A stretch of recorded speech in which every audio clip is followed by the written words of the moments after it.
Salut tout le monde, j'espère que vous allez bien. On se retrouve oui pour le débriefing. Oui, ce soir, ce n'est pas un seul débriefing que vous allez avoir, mais deux d'un coup. Et oui, deux vidéos qui vont être proposées. Vous allez d'abord avoir le débriefing qu'on va avoir aujourd'hui, c'est-à-dire celui de NXT. Et par la suite, on aura bien évidemment le débriefing de Dynamite. Par la suite, d'ailleurs, ça vous permettra notamment de pouvoir comparer les deux shows. Et je vous dirai d'ailleurs, dans le show de Dynamite, quel show j'ai apprécié? Est-ce celui de NXT, soit celui de Dynamite, de show de la All Elite Wrestling? Et donc, qu'est-ce qui s'est passé durant ce show, qui était un show particulier, puisque c'était non pas un show concrètement lié à ce que ce soit, c'était NXT New Year's Evil, traduction la nouvelle année du diable concrètement, ou le nouvelle année démoniaque, vous l'appelez ça comme vous voulez. Et donc, on va regarder un petit peu ce qui s'est passé durant cette émission. On va commencer tout de suite par le premier match de la soirée. C'était un match qui désignait le challenger numéro 1 pour le titre de North American, concrètement. D-Jack affrontait donc Tony D'Angelo. Et ça a été la victoire de D-Jack, qui a été notamment un bon match quand même. Un bon début d'opener, concrètement. D-Jack a quand même fait un match plein. Bon, Tony D'Angelo a quand même proposé certaines choses, un petit peu en roublardise.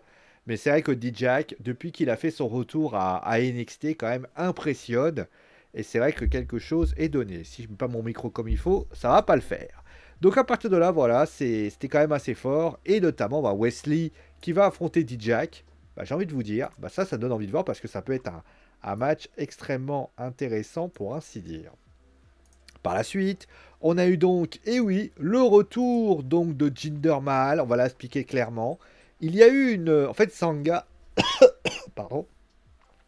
À ce moment-là, donc on a tout simplement les Creed Brothers, si je me souviens bien, voilà, les Creed Brothers qui arrivent.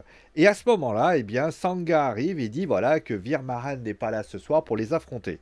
Et il dit voilà que à ce moment-là, il dit non mais attends, il dit moi je suis prêt à vous affronter tous les deux, il n'y a pas de problème. Et là, les Creed Brothers dit à ce moment-là non mais tu vas pas, non tu vas pas les affronter, on va pas faire un match non juste. Et à ce moment-là, Jinder Mahal déboule et s'en prend donc à la Diamond Mine pour ainsi dire. Voilà. Et concrètement, il y a un match qui va avoir lieu plus tard dans la soirée. C'est un match qui opposait donc, si je me souviens bien, on va vous dire, non, c'est pas Hank Waller, c'était Jinder Mahal qui faisait face à Julius Creed. Victoire de Jinder Mahal dans un match assez intéressant, voilà, quand même. Hein. Le match était sympa.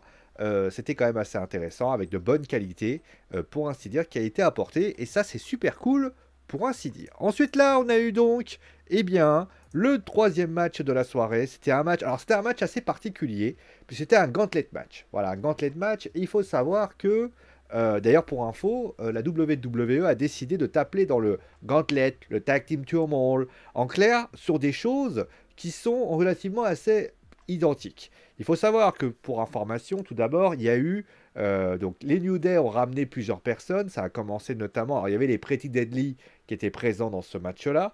On a eu tout d'abord, eh bien, les arrivées de Brian Williams et de Jimmy Jackson, donc, sous le thème des Rockers. Pourquoi pas? Après cela, on a eu l'arrivée donc de Malik Blade et de Edris Enoff dans un match globalement intéressant. Voilà, donc ça c'était quand même assez cool. Et juste après, il y a eu l'arrivée, ils pensaient à voir les arrivées de... Comment ils s'appelaient Ah, j'ai oublié leur nom. Bon, vous pourrez m'en souvenir mieux que moi. Et par la suite, il y a eu donc les Gallus, donc tout simplement Wolfgang et Mark Coffey, qui sont arrivés, puisque oui, ils ne sont plus suspendus.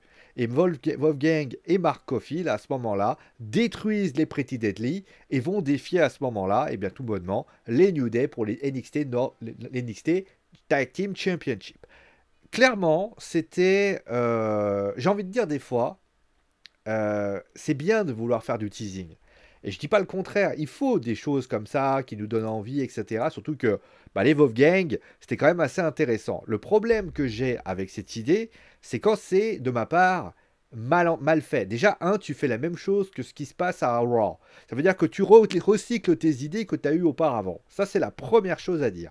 La deuxième chose, c'est que tu fais déjà venir une équipe jobbeuse. Pour quel intérêt? Quelle a été la finalité de l'histoire? Ensuite, tu fais venir tout simplement et Edris Idris Enoff et Malik Blade, oui, c'est pas mal. Mais, encore une fois, ça restait globalement sans plus. Et en plus de ça, il y a eu après l'arrivée des Wolfgang. Et donc, de Wolfgang et de Mark Coffey, en clair les Gallows. Eh bien, moi, ce que j'aurais préféré, c'est qu'à la limite, eh bien, on n'est pas obligé de faire durer le plaisir à un moment donné, que les New Day arrivent pour désigner un adversaire. Cet adversaire, c'était donc les deux personnes que j'arrive pas à me souvenir. Et à ce moment-là, eh bien, tu te retrouves avec les Wolfgang qui passent à la place, qui défoncent les gens, et ça aurait suffi. T'as pas besoin de faire un truc tellement long, parce qu'au bout d'un moment, moi j'ai trouvé le temps long. Alors oui, quand il y avait le Tag Team Turmoil de Raw, déjà j'avais des choses à dire, parce que il y avait beaucoup de choses, mais le match était plutôt bon. Là, on va envie de dire, c'était surtout du teasing pour faire du teasing, pour faire du teasing. Et au bout d'un moment, moi, ça m'a gonflé. Et à la fin, quand les Gallows sont arrivés, j'ai fait, enfin, c'est fini. Vous voyez ce que je veux dire? Faut pas faire durer les choses. Il faut les faire durer pour le teasing, ça c'est important. Mais trop faire durer, c'est pas bon non plus. Voilà. Ensuite, on a eu, alors là, par contre, on va discuter, on va parler littéralement. Alors, il y a eu aussi Tiffany Stratton qui est venue. Ouais, pourquoi pas? Voilà, j'ai pas été plus intéressé que ça. Le NXT Championship, où Bron Breakker faisait donc face à Grayson Waller, qui est donc Bron Breakker qui a gagné par décompte à l'extérieur. On apprendra d'ailleurs par la suite que Bron Breakker et Grayson Waller vont s'affronter pour un match en cage. Alors, qu'est-ce qui s'est passé? Il s'est passé que Breakker, à ce moment-là, avait décidé de monter sur la troisième corde. Et au moment de là, eh bien, le turnbuckle a lâché, il s'est cassé la figure et a tout simplement est tombé. L'arbitre, eh bien, a décompté à l'extérieur Grayson Waller, pour ainsi dire. D'ailleurs, juste après, on voit notamment que Grayson Waller regarde, que Bron Breakker regarde ça, et il est globalement assez déçu de la tournure des événements, puisqu'il accepte finalement la revanche, pour ainsi dire. Alors, moi, je vais être honnête avec vous. Quand j'ai vu la... Déjà, il y a un truc qui te fait penser, c'est Bron Breakker qui a la corde qui lâche aussi. Je veux dire, encore une fois, c'est bien de vouloir tenter des choses. Mais moi, ce qui me gêne quand tu tentes des choses, c'est qu'il faut que ce soit crédible. Il faut que ça donne envie de suivre. Pourquoi le Big Show contre Mark Henry ou le Big Show avec un tel, c'était tellement puissant que ça a fait littéralement, ça t'a fait réveiller l'aréna. Parce que c'était tellement surréaliste que tout le monde était sur le cul. Big Show Brock Lesnar, quand ça tombe et que le ring explose, ou alors Big Show Mark Henry, quand ça explose, on est là, on se dit, c'est pas possible que ça arrive un truc comme ça. Parce que l'impact est tellement puissant que ça donne. Là, on dirait que Grayson Waller, il fait la corde lâche, mais sans intérêt.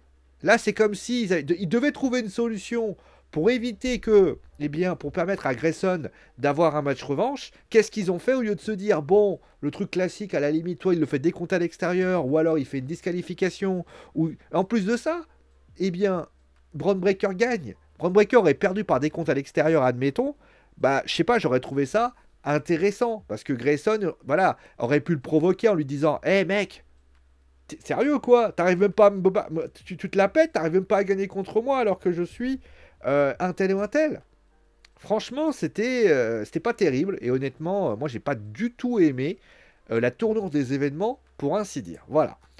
Il y a eu Charlie Dempsey qui a affronté donc Hen Walker, donc le protégé de Drew Gulak. Match intéressant, sans plus, mais match intéressant qui a apporté son lot de quelque chose. Et concrètement, voilà, c'était pas mal, pour ainsi dire. Ensuite, on a eu donc Jinder Mahal contre Julius Creed, ça je vous l'avais dit. Et il y a eu donc la bataille royale qui désignait donc la challengeuse numéro 1 pour le NXT Women's Championship. Alors, j'ai envie de vous dire que c'était pas bon. C'est pas bon et c'est pas bon du tout. Et je le dis.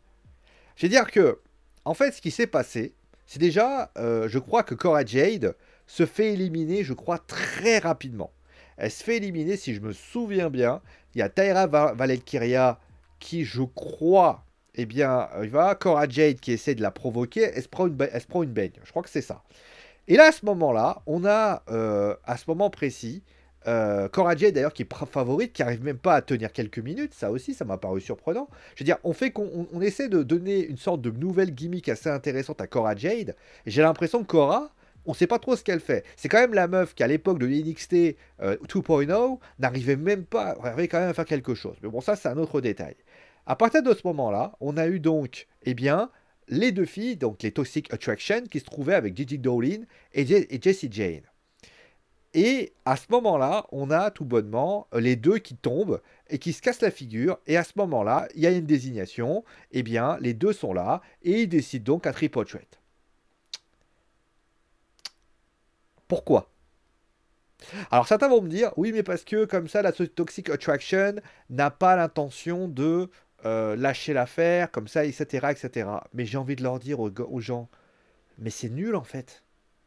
Parce que tu vois, en fait, je sais même plus lequel faire. Je crois que c'est euh, Jane, c'est Gigi Dolin, ou je sais plus, voilà, je crois que c'est Jessie Jane, voilà, qui décide de sortir, voilà, et à ce moment-là, t'as Gigi Dolin qui fait non, pars pas, pars pas. Hé euh, ok, tu fais quoi? On fait quoi là à ce moment-là? On reste assis, on boit une bière? Et il se passe que Dolin arrive, et à ce moment-là, elle veut gagner. Elle veut gagner, elle fait ça. Moi, ce que j'aurais fait, et je vous pose la question, eh bien, Alba Flyer se venait de se faire éliminer. Et là, à ce moment-là, elle est à 1 contre 1. Eh bien, qu'est-ce que j'aurais fait? Eh bien, ce que j'aurais fait, clairement, je vous le dis, ce que j'aurais fait, les deux sont à côté. Tu vois Jessie Jane, qui, aux dernières nouvelles, eh bien, est en train de négocier avec Gigi Dolin. À ce moment-là, tu vois Alba Fire qui s'énerve, qui balance tout le monde à l'extérieur, et ça aurait suffi. Pourquoi faire compliqué? C'est le problème de cette putain de fédération pourrie de merde à chaque fois. Vous voulez trop faire compliqué. Là, vous êtes parti dans un truc. Alors attendez, les Toxic Attraction, il faut qu'elles soient alliées, parce que c'est des bonnes copines. Mais d'un côté, comme c'est des bonnes copines, il faut faire attention à ce que ce soit... Mais vous allez... quand il va y avoir un... Vous savez comment ça va se passer, le match entre Roxanne Perez et les Toxic Attraction? Il va y avoir les deux qui vont commencer à se taper dessus, et au moment où il va y avoir un tombé, et ben l'autre va se relever.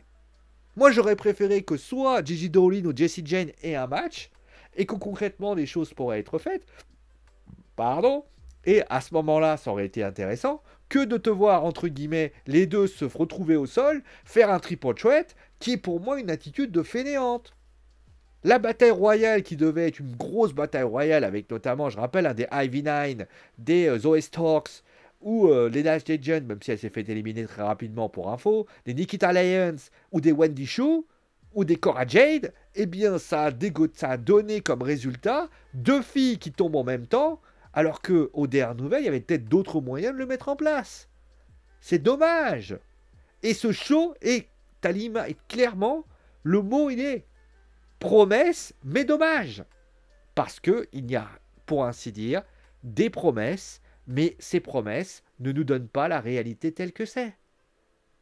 C'est-à-dire que moi, si j'ai un truc à dire à ce show, c'est qu'il y a des choses intéressantes. Dijak, c'est bien.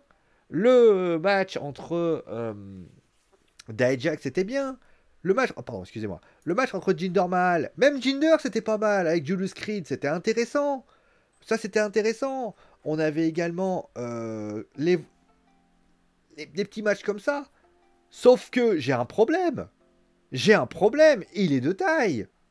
Et on va encore me dire, oui, mais t'aimes pas Triple H. Salut, toi qui regardes ma vidéo.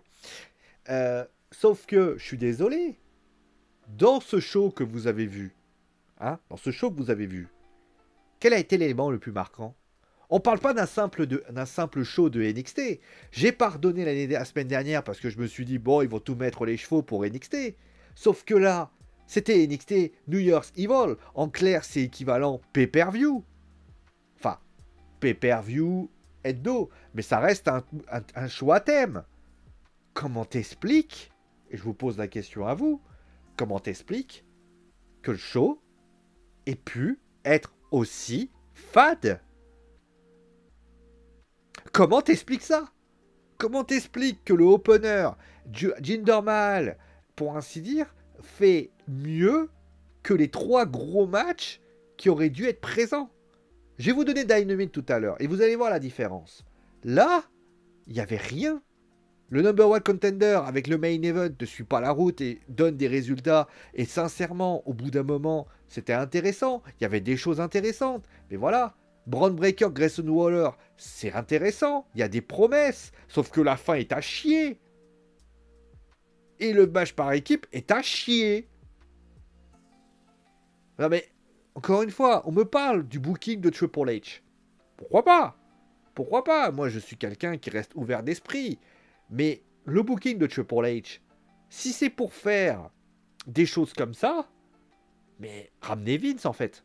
Vince, il te fera la même chose. Et pourtant, je suis sûr que Triple H peut faire largement mieux. Il a fait des PLE hebdomadaires 10 fois meilleurs que ça. Il a fait des PLE 10 fois meilleurs que ça. Quand j'ai vu ça, je me suis dit, mais c'est pas possible. C'est pas Hunter qui a fait ça. Et sans offense. Faire tomber un mec par rapport à la corde. Non mais c'est un truc tellement nul. Après les gens vont me dire, ouais non mais voilà, ça y est, tu critiques parce que tu es le copain de Vince. La personne se reconnaîtra. Mais aux dernières nouvelles, c'est pas bon. C'est un show pay-per-view hebdo qui n'est pas bon. Et ça n'a pas l'air de déranger quelqu'un.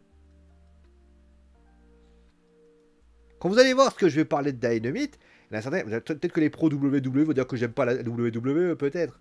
Mais là, c'est pas bon. Et quelle tristesse. Voilà. Donc au final, la conclusion de cette histoire, si je peux me permettre, c'est de dire, bah, on a des promesses, mais elles ne sont pas respectées. Voilà. Voilà, merci à vous tous d'avoir suivi l'émission, portez-vous bien, on se retrouve très vite pour une nouvelle émission. D'ailleurs, de toute façon, je rappelle pour information que Dynamite arrive très vite. Pour ceux qui se demandent d'ailleurs par rapport à l'affaire WWE, je le ferai ce week-end. On fera vraiment un gros aparté sur la WWE parce qu'il s'est passé beaucoup de choses cette semaine. J'attends d'attendre que la semaine finisse, qu'on ait vraiment d'autres infos. Et juste après ça, tout simplement, je vous fais un rappel des faits et après je vous parle de tout ça. Allez, ciao tout le monde!